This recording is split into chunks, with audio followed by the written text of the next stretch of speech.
اگست کے حوالے سے جو پاکستان تحریک انصاف ہے اس کو اگر آپ دیکھیں کہ 5 اگست 2023 کو عمران خان صاحب کی جو گرفتاری ہے وہ عمل میں لائی گئی، اور اس سے پہلے عمران خان صاحب کی گرفتاری جو تھی وہ ایک یعنی کہا جاتا تھا کہ ناممکن ہے، کیونکہ ان کی جو سپورٹ جو ایک طرح سے ان کا پورا میکنزم تھا، بھلے وہ سوشل میڈیا کے پریشر کے حوالے سے ہو، اور پھر یا پھر ان کے کارکنوں کے حوالے سے ہو، یا پھر یہ کہ ان کے جو جس طرح سے ان کا ایک ریاکشن آتا تھا، یا جس طرح سے وہ اپنے لوگوں کو مخاطب کرتے تھے عمران خان صاحب، تو ایک طرح سے کہا جاتا تھا کہ یہ ناممکن ہے۔ بہت سارے کیسز عمران خان صاحب پہ ان 2 سالوں کے اندر جو ہے وہ بنے، ان سے پہلے بھی ان کے حوالے سے جو تھے وہ کیسز موجود تھے۔ ان کی گرفتاری جس طرح سے عمل میں لائی گئی اور پھر ہوا، اس کے بعد پھر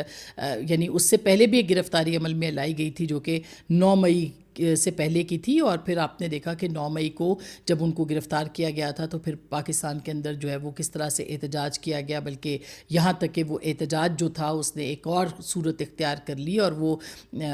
کور کمانڈرز ہاؤس ہوں یا مختلف جو انسٹالیشنز ہیں پاکستان کی، ان کے اوپر حملے ہوئے۔ یہ بہرحال اس کے اندر پاکستان تحریک انصاف کی انوالومنٹ